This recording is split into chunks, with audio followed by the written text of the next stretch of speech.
हरियाणा के फरीदाबाद जिले की सुभाष कॉलोनी में एक हिंदू परिवार ने अपने घर के बाहर ये मकान बिकाऊ है का पोस्टर लगा दिया है। हिंदू परिवार का आरोप है कि दिवाली पर उनके बच्चे द्वारा पटाखे जलाने पर मुस्लिम समुदाय के लोगों ने उन पर हमला कर दिया। उन्होंने घर में घुसकर बहन बेटियों से छेड़छाड़ की, उनके कपड़े फाड़ दिए और रेप की कोशिश की। पीड़ित परिवार ने पुलिस पर मामले को अनसुनी करने का भी वहां पर आरोप लगाया है। मीडिया रिपोर्ट्स के मुताबिक दीपावली की रात को फरीदाबाद के सुभाष कॉलोनी में एक हिंदू लड़का अपने घर के बाहर पटाखे जला रहा था। इसी दौरान पड़ोस में रहने वाले राज और आशिक की अगुवाई में इन कट्टरपंथियों के झुंड ने पटाखे जलाने को लेकर बच्चे को धमकाना शुरू कर दिया। पीड़ित परिवार ने बताया कि जब वे इस मामले को शांत कराने और विरोध दर्ज कराने के लिए उन लोगों से बात करने गए तो उनके साथ दुर्व्यवहार किया गया। परिवार का आरोप है कि इसी दौरान मुस्लिम पड़ोसियों ने उन पर ईंट और पत्थरों से हमला कर दिया। घर के मुख्य दरवाजे को तोड़ने की कोशिश की गई और परिवार की महिला सदस्यों के साथ मारपीट भी की गई। महिलाओं को भी नहीं छोड़ा। पीड़ित परिवार की बेटी का दावा है कि हमलावरों ने उसके साथ दुर्व्यवहार किया, उनके कपड़े फाड़ने की कोशिश की और उन्हें नाखूनों से नोच डाला। हमलावरों ने उनकी छाती पर हाथ मारा और जबरदस्ती करने की कोशिश की।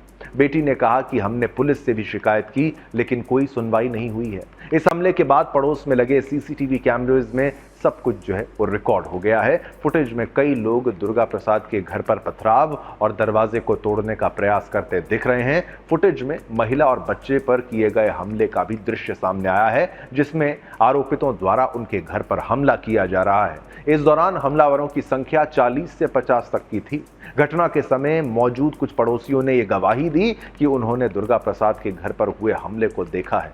उनके एक पड़ोसी रवि ने यह बताया कि वह यहां बचपन से रह रहे थे लेकिन अब माहौल बहुत खराब हो गया है। उनके अनुसार मोहल्ले में पहले हिंदू समुदाय के लोगों की संख्या अधिक थी, लेकिन अब धीरे धीरे इनकी संख्या यानी समुदाय विशेष मुसलमानों की संख्या बढ़ने से माहौल बदलता जा रहा है। घटना के बाद दुर्गा प्रसाद की बेटी ने पुलिस थाने में शिकायत दर्ज कराई, जिसमें उन पर और उनके परिवार पर हुए हमले की जानकारी थी। स्थानीय पुलिस स्टेशन ने मामला दर्ज कर जांच शुरू कर दी है। हालांकि मीडिया रिपोर्ट्स में पुलिस की ओर से अब तक कोई बयान सामने नहीं आया है और अधिकारी मामले की जांच कर रहे हैं। पीड़ित परिवार का कहना है कि कई बार शिकायत करने के बावजूद पुलिस का रवैया जो है वो सहयोगात्मक नहीं रहा, जिससे कई हिंदू परिवार पहले ही पलायन कर चुके हैं। तो ऐसा क्यों होता है और नहीं होना चाहिए और इसकी जांच होनी चाहिए, और जहां पर हिंदू घट जाएंगे तो वहां पर ये हाल हो जाता है। इसलिए एकता का संदेश हम बार बार देते हैं और अपने आप को स्ट्रांग रखिए, बहादुर रखिए और अपने हक के लिए लड़ाई लड़ना आपको पड़ेगा।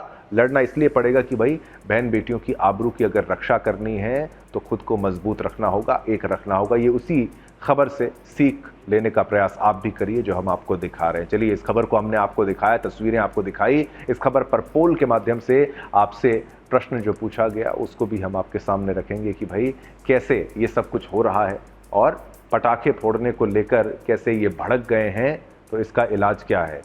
ये लीजिए प्रश्न आपके टेलीविजन स्क्रीन पर। जिहाद की जद में हर हिंदू त्योहार है क्या? 95% लोगों ने, 95% लोगों ने कहा हाँ, 5% लोगों ने कहा ना। बहुमत ये कहता है कि हाँ, जिहाद की जद में हर हिंदू त्योहार है।